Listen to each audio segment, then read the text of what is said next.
CNN Chile y Bio Bio, la radio, presentan Tomás Mocharo en CNN Chile.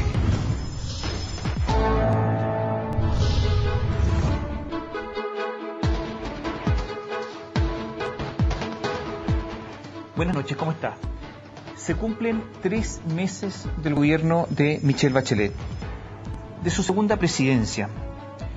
Hay una persona que intentó que no fuera presidenta por segunda vez, porque fue la candidata alternativa, su opositora, Evelyn Matei. Algunos hablan de 3 meses de frenesí legislativo, que hay una nueva concertación absolutamente distinta, que no solamente un cambio de nombre, que la nueva mayoría tiene nuevos rostros.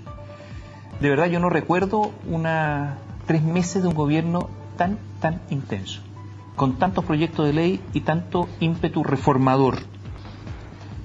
Para analizar estos 3 primeros meses del gobierno de Michelle Bachelet, ¿quién mejor que Evelyn Matei, que nos acompaña esta noche? ¿Qué tal? Buenas noches, Tomás. Un gusto estar. Gracias por estar con nosotros. Algunos hablan de frenesí legislativo, otros hablan, bueno, pues esto está en el programa y tenemos que hacerlo. ¿Por qué discuten que seamos rápidos si esto está en el programa? Y ganamos además ampliamente. Y le ganamos además a Evelyn Matei ampliamente. ¿De qué discuten? Una evaluación primera de este gobierno a los 3 meses de asumir. Yo no tengo problema con que envíen muchos proyectos de ley. Si es que están bien estudiados, si es que están bien hechos y si efectivamente van a llevar al país a donde quieren llevarlo. ¿Pero está dentro del programa? No está necesariamente dentro del programa, porque el programa al final eran muchos slogans. Sí, pero la reforma educacional...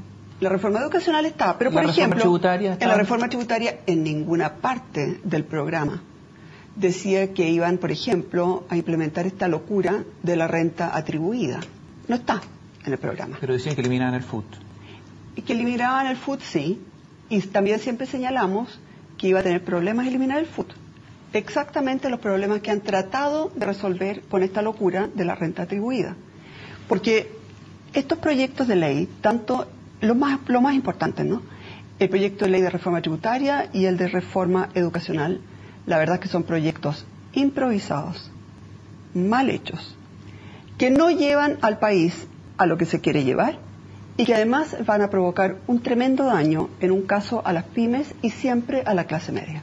La última encuesta de IMAR, Michelle Bachelet sube 3 puntos en su aprobación, está en el 56%, la verdad es que está, desde el punto de vista de la aprobación público, si se le cree esa encuesta, muy bien. Yo discrepo de eso, Tomás, porque ese es el efecto del 21 de mayo, bueno, pero que dura 1 o 2 semanas, y lo más probable es que de aquí a 2 semanas vuelva a caer, porque la verdad es que se pegó una subida después del 21 de mayo, que generalmente ocurre siempre, porque claro, se habla mucho de todas las cosas, ¿no es cierto?, que prometen el 21 de mayo, pero después empieza a imponerse la realidad. Pero está fuerte. Está fuerte. La alianza en esa misma encuesta está bajísima, bajó 6 puntos. Y cuando uno está bastante abajo, alguien está bastante abajo, bajar más todavía es bien difícil, incluso es más preocupante.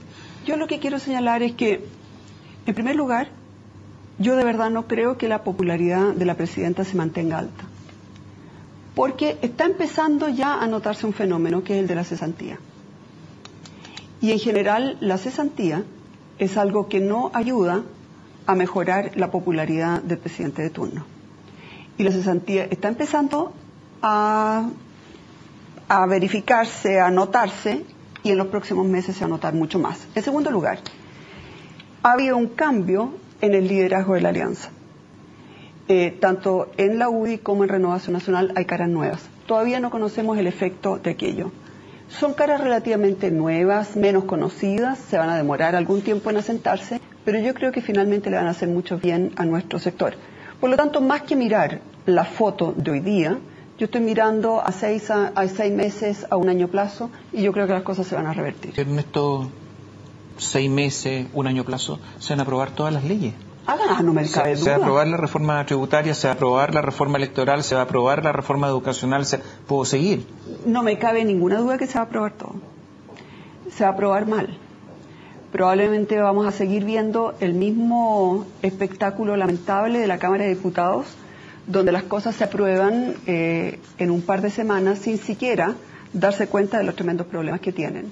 De hecho, creo que es tan lamentable la actuación del presidente de la Cámara de Diputados, Aldo Cornejo, y también de Pablo Lorenzini, presidente de la Comisión de Hacienda, que en algún tiempo más yo creo que se va a tornar tan irrelevante la Cámara de Diputados, si siguen así, que en algún momento podría surgir algún movimiento sencillamente para eliminarla. Porque si la Cámara de Diputados no cumple con lo mínimo, que es estudiar, discutir y votar en serio, entonces ¿para qué existe? A ver, partamos del comienzo. Sí. ¿Por qué estamos en lo que estamos? Yo creo que hay una confusión. O sea, primero, ¿por qué no se renovó la alianza en el gobierno? ¿Por qué no fue capaz de ganar las elecciones? Partamos por eso. ¿Qué pasó?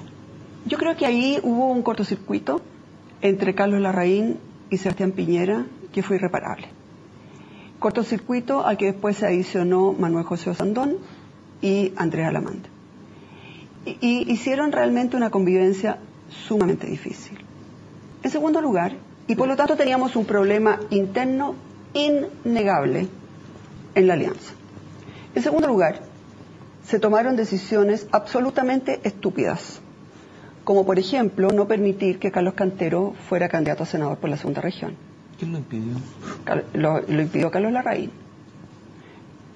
Ha salido, no me consta, cuáles serían las razones que de ser ciertas, prefiero ni siquiera decirlas acá, porque en realidad no me consta. Pero fue una decisión absolutamente estúpida. ¿Pero que nos costó... ¿Qué razones se dieron? ¿Qué razones dicen? En el diario se ha dicho que sería porque Carlos Cantero es masón. Si esa fuera efectivamente la razón, a mí me parece que es total y absolutamente inaceptable. Entonces hubo muchos errores, se llevaron a varios candidatos a diputados que no estaban bien evaluados, pero que nadie tuvo el coraje de decir, ¿sabes qué más? Tú no estás bien evaluado, eres diputado, pero no vas a la reelección. Eso requiere coraje, no lo hubo. Entonces hubo una serie de problemas internos en la alianza, pero además yo creo que hay un tema que es bastante más complejo, que es que cuando un país ha sido muy pobre, como ha sido Chile, como fue Chile, y de pronto hay una sensación de que a todo el mundo le está yendo muy bien, que hay trabajo, que están creciendo los salarios, que todo el mundo encuentra trabajo, que hay dinero, porque el precio del cobre está muy alto y por lo tanto hay mucho dinero acumulado. De pronto, un ejercicio que va, o sea, un crecimiento, un progreso que se va generando con orden, con esfuerzo, en forma paulatina, de repente todo el mundo quiere todo ahora, al tiro. Y se creó como un frenesí en el país que fue difícil de controlar. Además de eso, y eso tiene que ver bastante con cuando uno cree que ya alcanzó la meta y lo quiere todo ahora al tiro. Y creo que aquí vamos a desandar muy fuertemente en este gobierno. Y lo tercero es que yo realmente creo que hubo fraudes al público absolutamente inaceptables, que crearon mucho malestar y con mucha razón. Fraudes que se venían gestando hace mucho tiempo. Cuando usted es un padre, supongamos que usted vive en Combarbalá, tiene un hijo, nadie nunca en su familia ha ido a la universidad, y de repente puede enviar a su hijo a la universidad. Pero la envía a una universidad, usted estando orgullosísimo de que su hijo va a la universidad. Usted no tiene idea que esa universidad a la que la está mandando es la Universidad de los Tres Chanchitos, que le va a dar una educación de la peor calidad, que a usted le va a costar mucho dinero, mucho tiempo, pero en que el niño después o no va a encontrar trabajo o va a encontrar un trabajo súper mal pagado. Ha habido una sensación de defraudamiento, de mentira, de que a uno le metieron el dedo hasta no sé dónde. Y yo creo que eso ha originado realmente una reacción de mucha rabia. Y si yo fuera la madre de Combarbalá, que mandé a mis hijos con un tremendo esfuerzo a una universidad, creyendo yo que era buena, sin saber que era pésima, y sin saber que a mi hijo no le iba a mejorar sustancialmente la calidad, yo también me sentiría defraudada. Pero a ver, varias cosas. Entonces hay muchas cosas que razones. Yo creo que se entrecruzan. Pero, por ejemplo, al gobierno de Sebastián Piñera siempre le fue mal en términos de apoyo popular, siempre. Y a él también le fue mal. ¿Por qué ese déficit? Uno dice, bueno, había mucho empleo. Uno podría decir, bueno, cuando hay empleo a los gobiernos les va bien. La tesis es que cuando les va bien económicamente les va bien. No, está esa tesis. yo no estoy en esa ¿Pero tesis. por qué le fue Yo creo mal que cuando al gobierno de Sebastián sí, está bien. Piñera? Yo creo que cuando a todo el mundo le está yendo bien en el empleo, la gente lo toma por dado. Yo creo que cuando empieza a subir el desempleo, ahí se van a dar cuenta de lo que tuvieron. Uno se da cuenta muchas veces, por ejemplo, lo mismo que cuando tú estás sano, ¿quién de verdad agradece todos los días por estar sano? Cuando te enfermas, ahí es cuando realmente te das cuenta del valor de la salud. Entonces hay muchas cosas que uno se da cuenta después. Pero ¿por cuando qué ya el no gobierno de tiene. Sebastián Piñera le fue mal? Porque ya está bien, peleaba Sebastián Piñera con Carlos Larraín, con Alamán, con Osandón, está bien. Pero hay algo más profundo. Yo creo que este es un gobierno... A ver, se ha hecho aquí bastante... Porque hubo derrotas en las municipales, hubo derrotas en las parlamentarias y en la presidencial, hubo una sucesión de derrotas. En primer lugar, nos tocó un tiempo muy difícil. Recordemos, o sea, la gente tiende a olvidarse, pero se asumió el gobierno en una época de complicación económica internacional. Segundo, el tema del terremoto y del maremoto significó que durante el primer año y medio, prácticamente toda la energía se puso en la reconstrucción y no en necesariamente cumplir el proyecto. Hubo mucha energía canalizada a tratar de reconstruir rápido y bien porque había mucha gente sufriendo. Y en tercer lugar, heredamos esos movimientos estudiantiles que venían de problemas desde hacía mucho tiempo, por lo menos 20 años, pero que explotaron ahí. Y yo creo que ese tipo de cosas realmente pasó la cuenta. Sin embargo, yo creo que de aquí a algún tiempo más, cuando usted le pregunte por el gobierno de Piñera, va a tener mucho mejor nota que lo que tuvo en su minuto. O sea, que va a haber nostalgia. Más que nostalgia, yo creo que va a haber desesperación. Evelyn, yo creo que... Si se volviera atrás, este es un ejercicio absolutamente intelectual, ficticio, ¿qué tendría que ser distinto el gobierno de la Alianza para no perder la elección? ¿O la elección la tenía perdida de todas maneras? Yo creo que estaba perdida de todos modos. ¿Hiciera lo que hiciera? Yo creo que sí. Yo creo que Michelle Bachelet es una persona que tenía una popularidad personal tan alta que era prácticamente imposible ganarle. Y en segundo lugar, creo que justamente esa popularidad o ese cariño hacia la persona se está confundiendo. La gente yo creo que votó por la persona, pero el gobierno cree que votó por el programa.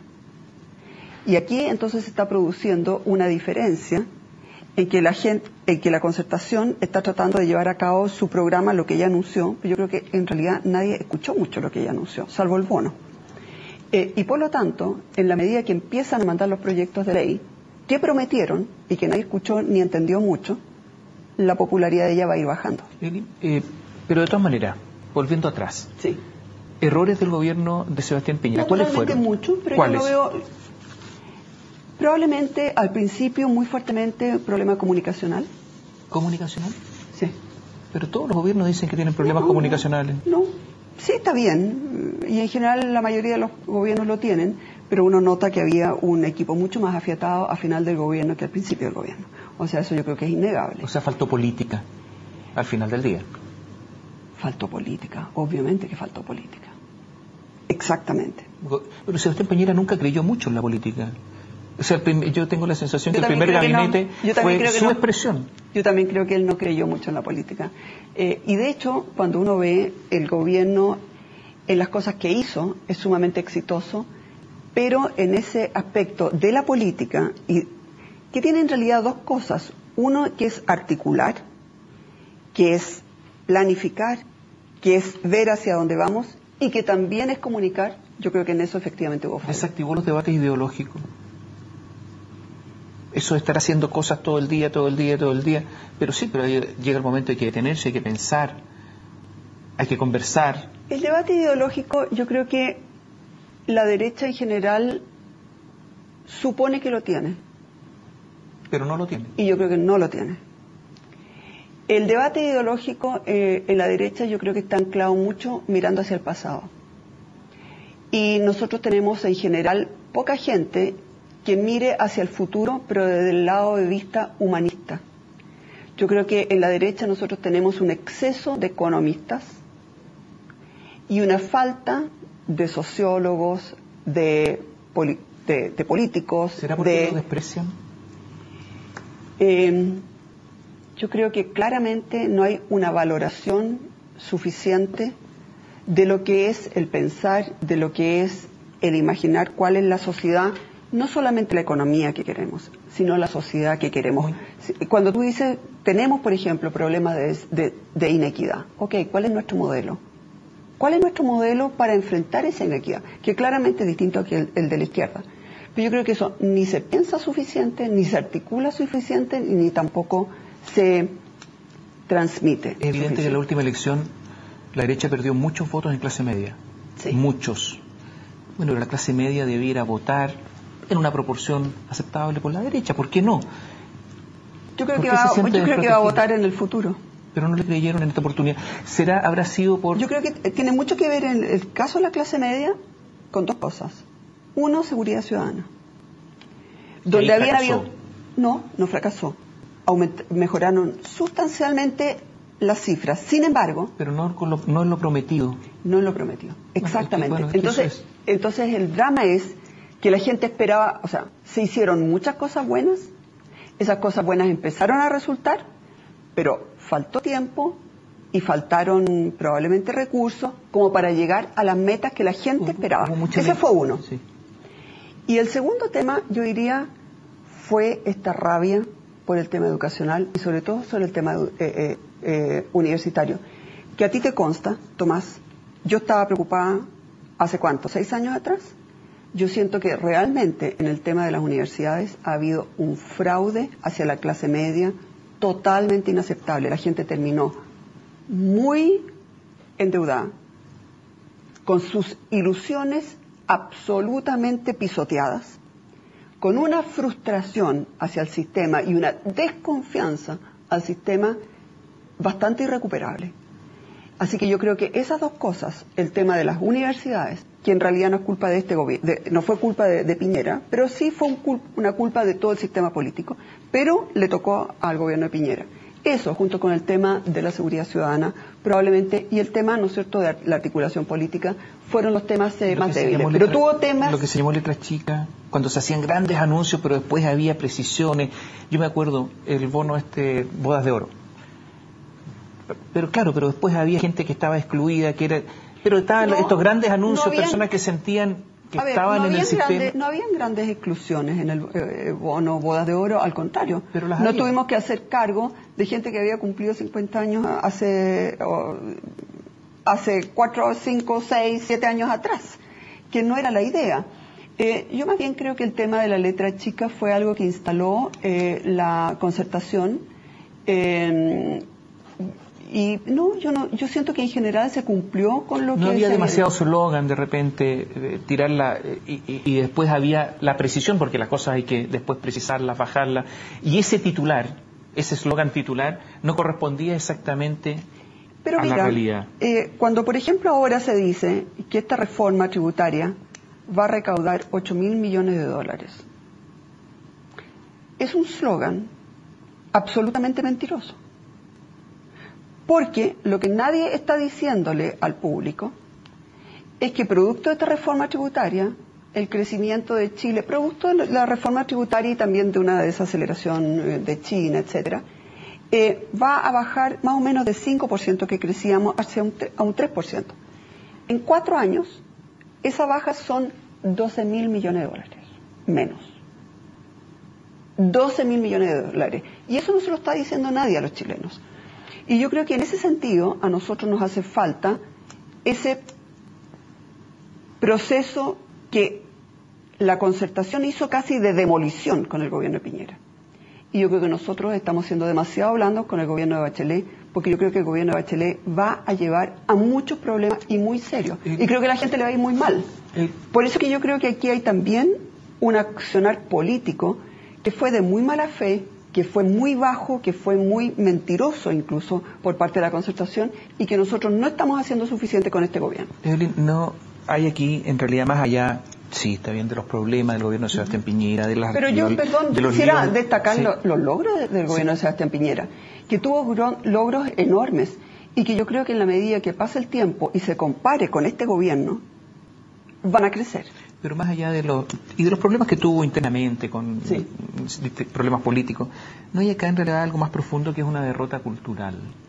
El otro día yo encontré notable que en la UDI le dijeran a sus dirigentes, a sus parlamentarios que leyeran a Gramsci, pero si Gramsci murió el año... ¿Hace cuánto? ¿40 años? No, a ver, ¿Más? 37. Creo que murió Sí. el año 1937. O sea, a ver, murió en la cárcel. Entonces, Sí, uno sé dice, entonces uno se pregunta, bueno, pero los políticos tienen que haberlo leído, o sea, tiene que estar dentro de su acervo, me A imagino. ver, yo empezaría por recomendarle que lean El Príncipe, que es un poquitito más antes. Bueno, pero no lo que estoy diciendo, pero al recomendarle Es que- eso, es que están reconociendo que el problema es un déficit cultural. Hay Y un que hay déficit una derrota, político hay y una de- derrota ideológica. Y que esto es mucho más profundo que lo que se promete Yo a no la estoy de acuerdo con concertación. eso. No, yo no estoy de acuerdo con eso. ¿No? No. Porque Yo creo que la derrota ideológica la va a tener ahora la izquierda. Porque cuando ellos han confundido, cuando se dice lucro, se dice abuso, y todas esas son palabras que se instalaron fuertemente y de la que la nueva mayoría son palabras que usa fuertemente. nosotros lo usamos mucho más que ellos, el abuso. Yo creo que nosotros Pero le fiscalizamos creen- muchísimo pero le- más. Pero le creen más a la nueva mayoría que finalmente en política eso es, ¿no? Le han creído durante un tiempo. Vaya a ver usted en 2 años más, cuando esté la cesantía en 7 o en 7,5%, ¿cuánto les van a creer? ¿Cuánto les van a creer de que todo este cambio maravilloso no afecta a la clase media, no afecta a la pyme y afecta a los puros ricos? Cuando la gente no encuentre pega. No quiero comparar... No, pero es que yo estoy comparando. No quiero comparar, Evelyn, pero la nueva mayoría con otros gobiernos. Sí. Pero los Kirchner se renovaron en su gobierno muchas veces. Chávez ganó muchas elecciones. Perdón, ¿de qué me está hablando? A ver, ¿tú de verdad crees que Chávez ganó las elecciones? Muchas elecciones las ganó. Algunas. No todas. No, pero muchas las ganó. Ah. Tengamos claro que en las últimas elecciones, por lo menos, hay dudas muy razonables si la ganó o no la última ganó. una Ya. diferencia de 1,5 puntos, pero las anteriores... Bueno, en Chávez las anteriores, Chávez. cuando usted tiene ese tremendo pozo de petróleo y lo regala, a que no que la iba a ganar, pues. Pero cuando ya se empezó a notar los efectos de sus políticas, ya no la ganó. La ganó a la fuerza. La ganó por muchos años. Lo que estoy diciendo es que Sí, no pero- necesariamente un aumento de cesantía significa perder una elección. No necesariamente. Veamos, yo tengo la impresión que la gente va a empezar a darse cuenta que la reforma tributaria sí los afecta, que les mintieron cuando les dijeron que no iba a afectar a la clase media, que les mintieron cuando les dijeron que no iban a afectar a las pymes, cuando se den cuenta que con todos los cambios educacionales no va a cambiar nada, que sus hijos van a seguir teniendo la misma calidad mala de la educación, cuando los profesores vean que en realidad la plata se está gastando en la compra de edificios, pero que los sueldos de los profesores que debieran estar subiendo al doble por lo menos, porque si nosotros queremos una buena calidad de la educación en Chile, debiéramos partir por tener profesores, buenos profesores. Eso es lo que han hecho todos los países que tienen una educación buena y sobre todo una educación equitativa. De eso aquí, nada. A los pobres profesores totalmente relegados, nadie les ha preguntado nada, nadie sabe de los que están haciendo la reforma educacional, qué es lo que ocurre en un colegio, etcétera. Entonces, yo tengo la impresión que con puros slogans bonitos es posible tener una popularidad. Cuando esos slogans bonitos empiecen a aterrizar en la realidad, yo no creo que se mantengan. Y ahí además vamos a empezar a ver las fisuras dentro de la concertación. Porque cuando están altos en popularidad, están todos contentos. Vamos a hacer un alto Cuando bajan. y voy a dejar una pregunta planteada. Ya. Yo tengo la sensación de que no hay oposición. ¿Y por qué tengo esa sensación? Pablo Longueira, asesor del ministro de Energía. Todos sabemos que Pablo Longueira no es un experto en energía. No sé qué hace ahí. Pero es muy fuerte la imagen de que alguien que quiere disputar la presidencia de la República, después asesor de un ministro de la otra coalición. Es muy fuerte. Además, un líder dentro de su partido. A mí me parece muy feo. Veo también a Manuel José Osandón, que sigue criticando y aparecen fotos con los 2 senadores, junto con Alamán, con los 2 senadores del gobierno en una actividad pública, criticando además a Sebastián Piñera del gobierno anterior. ¿Hay oposición realmente? Porque Claro, puede ser que no le vaya tan bien, a lo mejor, a la nueva mayoría, pero para eso tiene que haber alternativa. ¿Qué alternativa? Volvemos en un instante. Evelyn Matei nos acompaña esta noche y la pregunta quedó pendiente porque da la impresión que no hay oposición. Es verdad, no tiene votos y por lo tanto es una cosa un poco intrascendente desde el punto de vista de los votos, pero podría ser trascendente desde el punto de vista de los contenidos, de un perfil ideológico, de instalar los temas, de tener densidad política. Yo creo que la diferencia entre la nueva mayoría y la oposición y la alianza en temas de densidad política es gigantesco. Alamán dice, es evidente que el principal responsable del fracaso es el presidente Piñera y su gobierno por las elecciones. Piñera menospreció los partidos, la nueva forma de gobernar se desprestigió muy rápido, producto de dos fenómenos, la grandilocuencia y la letra chica. No hay ninguna autocrítica y culto a personalidad presidencial. En fin, muchas cosas ha dicho. No me voy a referir en nada a lo que diga Alamán, porque en realidad Alamán habla desde la rabia. Pero el senador por Santiago y Manuel José Osandón es el otro senador por Santiago. Claro. Pero si tú me dices, a la mayoría de la gente que es de oposición hoy día, ellos los sigue representando, yo creo que la mayoría de la gente está teniendo una desafección hacia ellos porque los encuentra eso, ¿no? que emporcan el propio nido y en cambio salen a abrazarse con Girardi. Bueno, pero son los senadores por Manuel José Son los senadores por Santiago, claro. Por eso que yo creo tanto, no, si no son poderosos, porque hoy día nadie es poderoso de la oposición, ni en la Cámara de Diputados ni en el Senado. Porque sean por Santiago o sean por cualquier lado, no tienen los votos suficientes para parar nada. De dos partidos se ha pasado a 4 organizaciones. Entonces hay una especie de archipiélago también en la oposición. Yo creo que eso es bueno. Evópoli, etcétera. Yo creo que eso es bueno porque ayuda a refrescar. Pero creo que lo más importante a esta altura es el cambio de caras. Y es el cambio en la forma de hacer política. Creo que, por ejemplo, gente como Ernesto Silva le va a traer un grado de pensamiento, de respeto por lo intelectual que se había ido perdiendo. Creo además que va a haber un diálogo mejor con la otra gente joven, con Felipe Cast, con la Lili Pérez, con Joaquín Godoy, con Cristian Monkeberg, etcétera. Por lo tanto, yo el corazón de la oposición lo veo mucho más en esa gente joven, nueva, que en la figura ya un poquito desgastada. Leo unas declaraciones del año pasado. Sí. No creo, a propósito de la refundación de la derecha, no creo en las refundaciones de nada. Los cambios en la vida se van dando de a poco. Y es lógico que así sea, porque para que haya una refundación tendríamos que sacar muchas caras y eso no sucede. Además, hace 20 años existía esta misma pugna por una derecha más liberal y una más conservadora, donde no se sabe si se trata de ser liberal en lo político, en los temas valóricos o económicos, no a la refundación de la derecha. Lo que pasa es que del año pasado. Está bien. ¿Y qué es lo que estamos pensando en ese minuto? Que no iba a haber un cambio tan brutal como lo hubo efectivamente en la Cámara de Diputados y en el Senado. ¿Alguien pensó que eso podía existir? Sí, mucha gente pensó que podía haber una derrota estrepitosa. No, yo no pensé que podía haber, digamos, tantas pérdidas en la Cámara de Diputados y en el Senado. Y por lo tanto, se va a ir dando. Ahora, obviamente que los cambios son lentos, los cambios no se producen de un día para otro, pero creo que esta gente joven, con la inteligencia que tiene, sobre todo con la fuerza que tiene, con el empuje, porque yo también creo que muchas de estas generaciones más viejas estaban cansadas, llenas de rencillas personales, sin ganas de moverse mucho.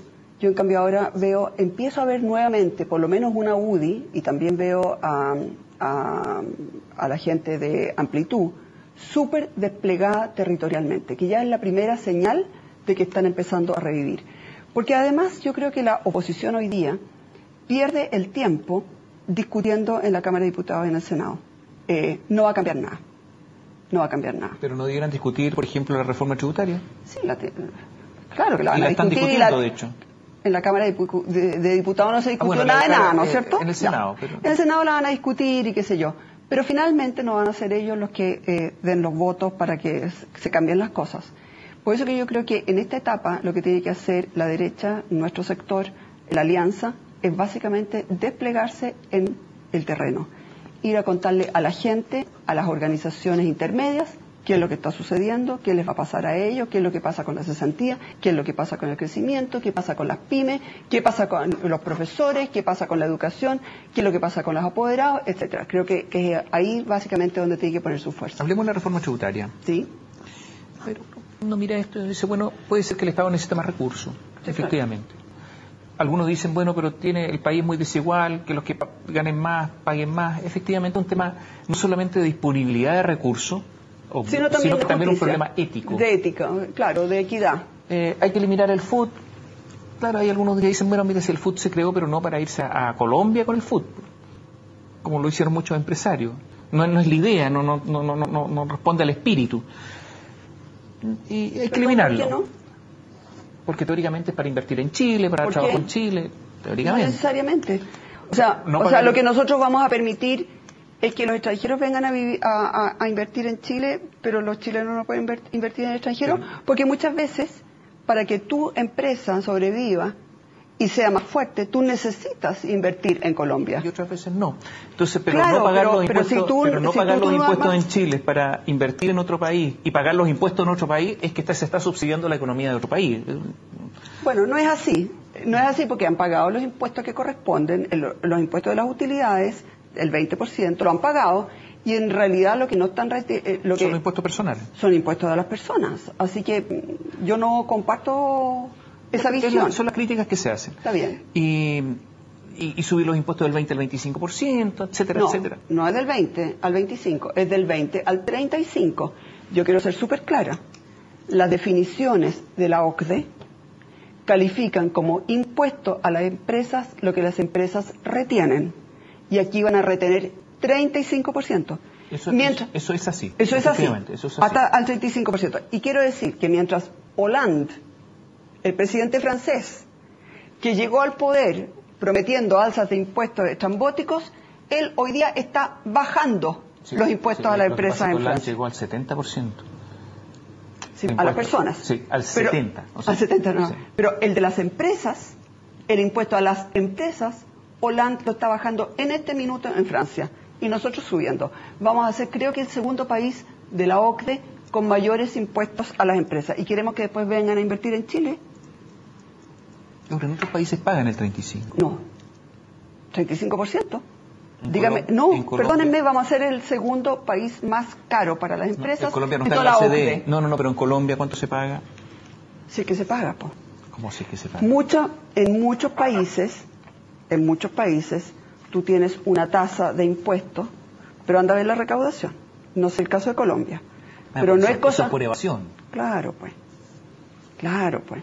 Vayamos a ver a muchos otros países latinoamericanos cuáles son las tasas y cuál es de verdad la recaudación. En Chile la tasa se paga, la evasión es poca. Y la verdad es que la tasa del 35% es una tasa de locos. Renovación Nacional está negociando apoyar la reforma tributaria. Y por van a ser corresponsables de la cesantía, si es que la apoyan. Bueno, vuelvo atrás, ¿hay oposición? Yo creo que la oposición en este momento está bastante desarticulada y creo que efectivamente hay personas que están haciendo un tremendo esfuerzo hoy día por articularla.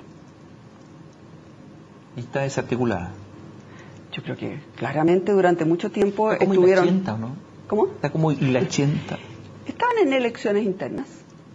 Estaban dedicados a ver quién ganaba en Renovación, quién ganaba en la UDI, hubo pugnas internas, finalmente ninguno de los dos se compitió, pero hay nuevos presidentes. Y yo creo que lo lógico es darle algún tiempo a esos presidentes para que logren articular una oposición. ¿Era necesaria una reforma tributaria?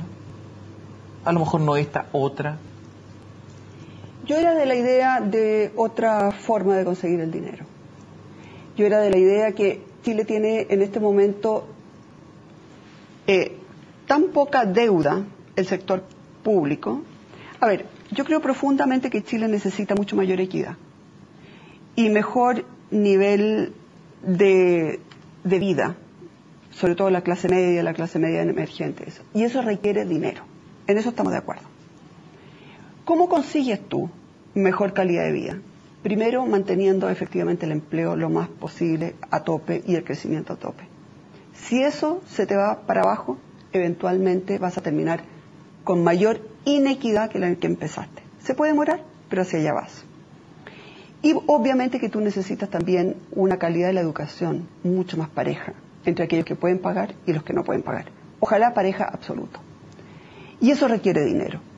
Ahora, el dinero tú lo puedes obtener de una reforma tributaria, pero a esos niveles y de esas magnitudes claramente te va a afectar el crecimiento, el empleo, la inversión y el ahorro.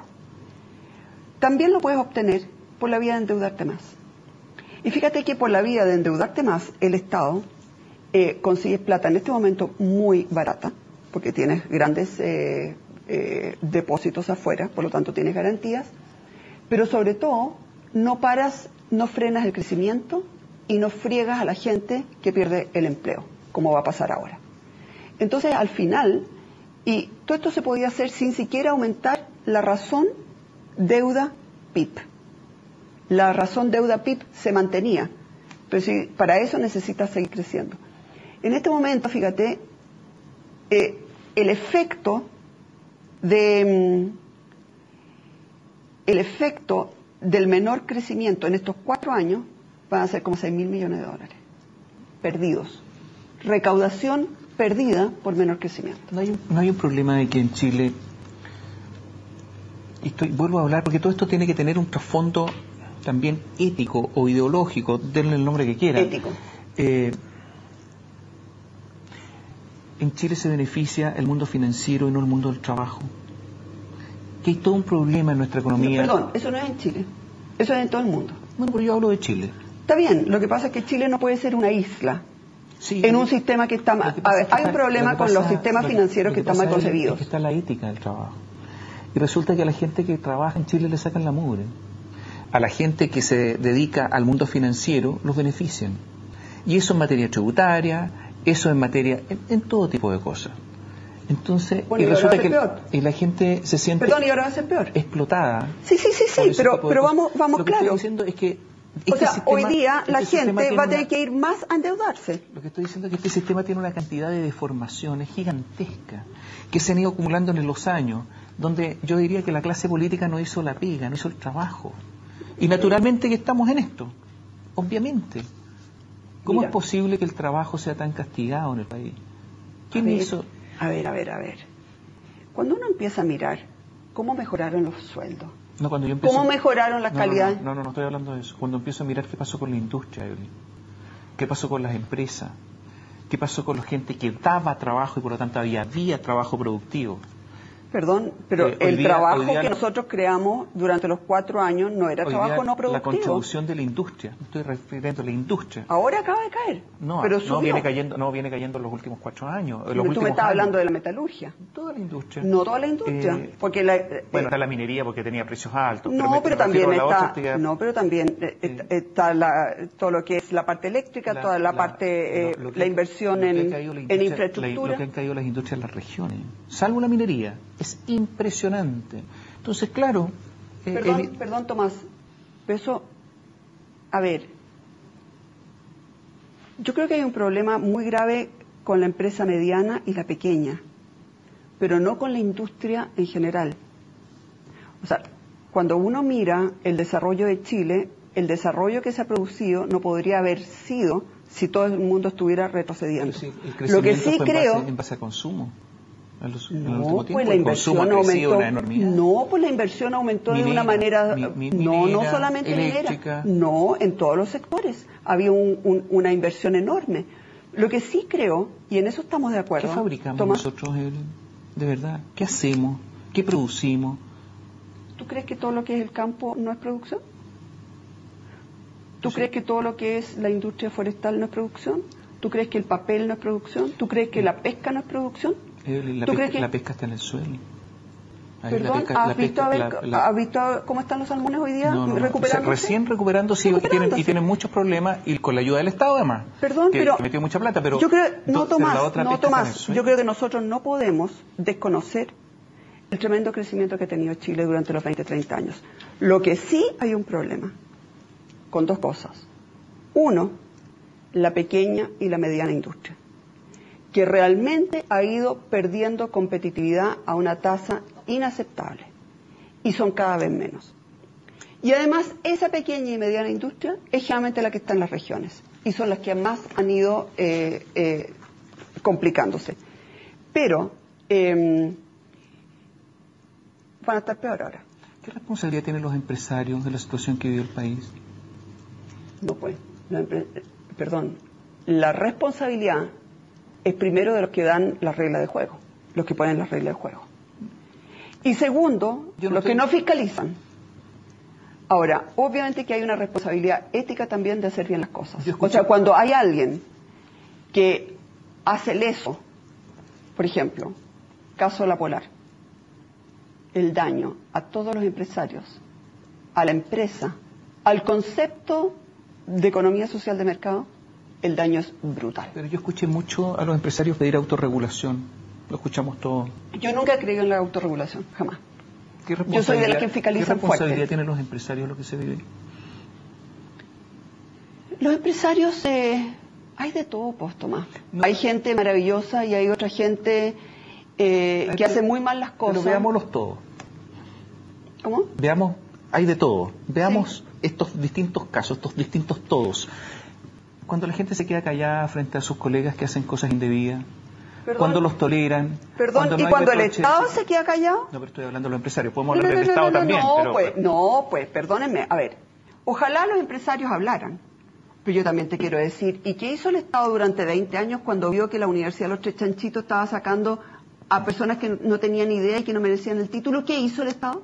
¿Por qué le vamos a pedir a los otros universitarios que salgan a denunciar cuando el Estado no se preocupó de ver la calidad? Entonces, perdón, yo creo que la principal responsabilidad es falta de fiscalización, falta de reglas claras y una falta, ¿no es cierto?, de decir, ¿saben qué más? Esto no es aceptable. Lo que pasa es que estoy hablando de los empresarios porque estoy hablando del poder. El Estado tiene poder, los partidos políticos tienen poder porque administran el Estado, principalmente los que están en el gobierno, y los empresarios en Chile tienen mucho poder. Yo creo que usted, Belén, lo sufrió. La candidata Michelle Bachelet tuvo mucho más recursos en la campaña. Usted sabe lo que influye en los empresarios. Así es. Lo dijo. Pero también quiero de decir, ellos que estoy hablando, de los que financian la política, quiero hablar. Pero también quiero ¿Qué decir, responsabilidad tienen los empresarios también en su quiero decir actividad? que la responsabilidad principal, yo creo que la tiene el CEP, el Centro de Estudios Públicos. Porque cuando publican una encuesta... Es el centro de pensamiento de la derecha. Exacto. Empresarial. No, empresarial. De la derecha empresarial. Exactamente. Cuando ellos publican una encuesta que dice que yo tenía ¿cuánto? ¿5%? ¿Que no pasaba segunda vuelta? Sí, no ¿que tenía 12? Cuál era el porcentaje. 12 creo que era. Bueno, hay que ser muy, muy generoso para dar algo de plata a esa campaña, ¿no? Entonces yo también quiero decir que yo creo que ese hecho de la campaña, de la diferencia brutal de financiamiento que tuvo Michelle Bachelet versus lo que tuvimos nosotros, que además se notaba en la calle y se notaba en todas partes. Recordemos además que Michelle Bachelet decía que toda esa plata la había recogido de quiénes eran, de pequeños contribuyentes, ¿no es cierto? Lo que pasa, Evelyn, es que ese dinero en algún momento puede estar con Bachelet, en otro momento puede estar con otro, en otro momento puede estar... Y es así en todas partes. Así es. Pero en todas partes no sirve. En todas partes hay asesinato, en todas partes... Sí, está bien, pero... Perdón, si es que la naturaleza humana es la naturaleza humana. Y por eso que tú tienes que tener reglas para encauzar la naturaleza humana hacia el bien común.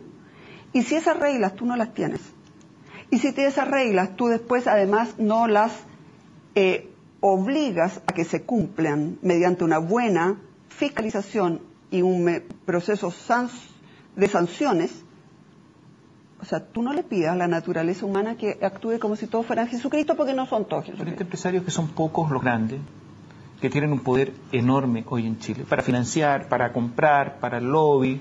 El lobby es compra también de voluntades, porque eso es lo que busca. Por eso que no estoy en ninguna empresa del lobby. Por eso que no estoy en ninguna empresa, por eso que no estoy en ningún directorio, por eso que no estoy en nada de lobby. ¿Hay expolíticos que están en empresas de lobby? Claro, pues. ¿Quién? Obviamente, muchos. De izquierda, derecha, de todo. Derecha, que abandonaron el gobierno de Piñera y se fueron al lobby. A mí no me gusta la mezcla del lobby, de la política, de ninguna de esas cosas. A Pablo Longueira. ¿Qué hace Pablo Longueira asesorando a un ministro de Energía?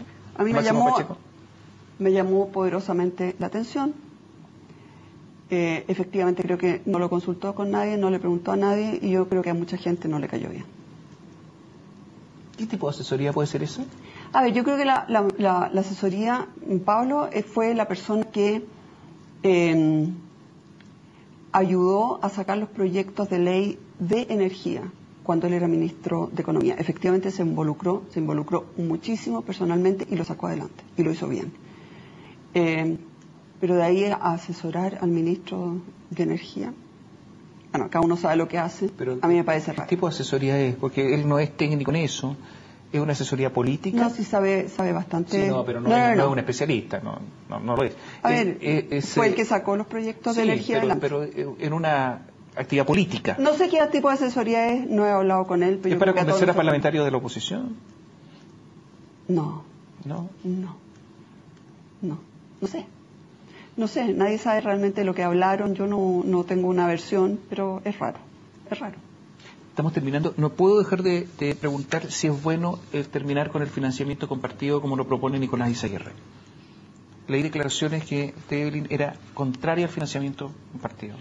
Nosotros terminábamos con el financiamiento compartido, pero de otra manera. Nosotros lo que decíamos, mira, más o menos el 80-90% de los colegios que tienen financiamiento compartido es hasta como 30.000 pesos. Subamos la subvención de 30.000 pesos, pero lo reciben solamente los colegios que se comprometen a no cobrarle a los padres. Pero con eso no teníamos ni que ir a comprar colegio, ni nada. Era una cosa voluntaria. El concepto de terminar con el financiamiento compartido yo creo que lo comparte. Yo creo que en la medida que los países progresan, debieran ir financiando cada vez más desde el Estado muchas cosas que en algún momento son financiadas desde el sector privado. Y a mí me parece, sobre todo, que lo que tenemos que asegurar es que los niños que vienen de familias de escasos recursos tengan acceso a los mejores colegios. Eso es lo que más me importa. Yo no tengo una cosa ideológica en contra del financiamiento compartido ni de nada, sino que lo que quiero es que haya equidad. Que un niño que realmente cuyos padres no pueden pagar nada, no esté obligado a ir a un colegio que a lo mejor es peor y que tiene peores resultados sencillamente porque el papá no puede poner los 10.000 pesos o los 20.000 pesos. Pero eso no significa este término completo, porque por ejemplo la iglesia tiene algunos colegios donde cobra más, porque los padres de ese sector pueden cobrar más. Y con lo que ganan ahí financian a otros colegios que están instalados donde los padres no pueden financiar. Eso es lucro. ¿Quieren terminar con eso? ¿Por qué quieren terminar con eso? Si lo que están haciendo es un subsidio cruzado, de los que más pueden pagar a los que menos pueden pagar. Y eso es bueno. Entonces, yo creo que toda esta reforma educacional no va a tener ni un solo logro, ni uno, en materia de mayor equidad, en materia de mejor calidad de la educación, en materia de que, por ejemplo, niños que vengan de familias de más escasos recursos puedan tener acceso a un mejor futuro. No logra nada. Porque eso solamente se logra, primero, teniendo mejores profesores, pagándoles más, no permitiendo que personas que tienen 400, 500 puntos puedan siquiera ingresar a las carreras de pedagogía. En Finlandia, en Singapur, si uno no está entre el 10% que mejor le fue en su generación, uno no puede entrar a estudiar pedagogía. Usted sabe que hay 90.000 estudiantes de pedagogía en estos momentos y muchos de ellos entraron sin PSU. Muchos entraron sin PSU y además lo peor de todo, la mayoría no se atreve a rendir el examen ¿cómo se llama? El examen, el de los profesores. Inicia. Y los que se atreven, el 70% fracasa. Vuelve a la política, ¿no? No lo tengo considerado en este minuto. ¿Pero podría ser? Yo nunca digo de estar a bueno beberé, pero claramente no lo tengo contemplado, para nada, en este momento. Seguir haciendo clases de matemáticas. Estoy feliz. ¿Sí? Sí. ¿Y a los alumnos les va bien? ¿Aprenden? Los alumnos están aprendiendo. ¿Cuesta? Pero yo no quiero que aprendan solamente de matemáticas. Yo quiero que aprendan del esfuerzo. Yo quiero que aprendan de la ilusión de que pueden salir adelante. Yo lo que quiero es que ellos crean que realmente pueden llegar a donde quieran llegar.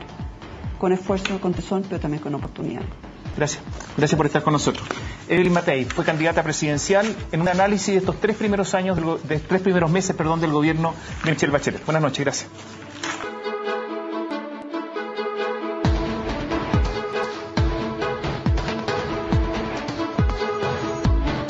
CNN Chile y Bio Bio, la radio, presentaron Tomás Mochati en CNN Chile.